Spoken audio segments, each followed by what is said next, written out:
Ali Məclis sədrinin birinci müavini iclasın gündəliyinə 3 məsələnin müzakirəsinin daxil edildiyini bildirib. Gündəlik təsdiq olunduqdan sonra birinci məsələ Naxçıvan Muxtar Respublikası Ali Məclisi deputatının statusu haqqında Naxçıvan Muxtar Respublikasının qanununda dəyişiklik edilməsi barədə Naxçıvan Muxtar Respublikasının qanun layihəsinin ikinci oxunuşda müzakirəsi zamanı Hüquq Siyasəti Komitəsinin sədri Əjdər Əliyev qanun layihəsi barədə məlumat verdikdən sonra qanun səsə qoyularaq ikinci oxunuşda qəbul edilib.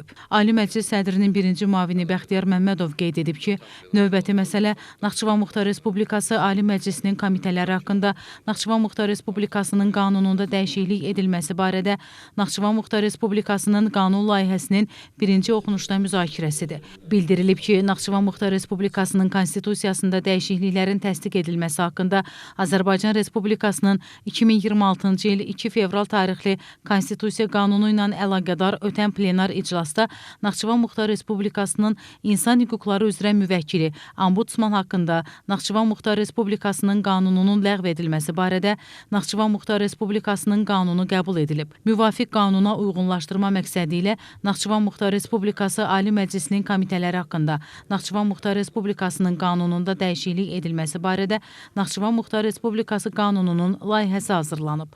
Qanun layihəsi barədə Hüquq Siyasəti Komitəsinin sədri məlumat verib və komitənin rəyini diqqətə çatdırdıqdan sonra qanun qəbul olunub.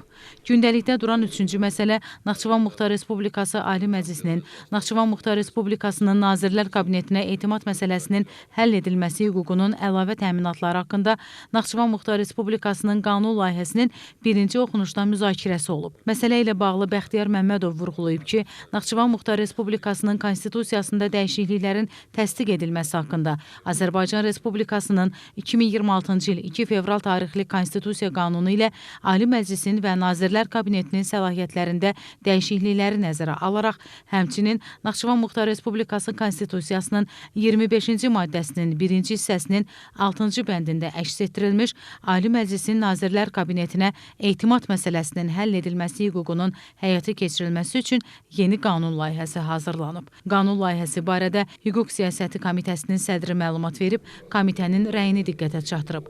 Deputatlardan Əziz Qasımov və Mövlan Məmmədov qanun layihəsi barədə fikirlərini bildirdikdən sonra qanun layihəsi birinci oxunuşda qəbul olunub.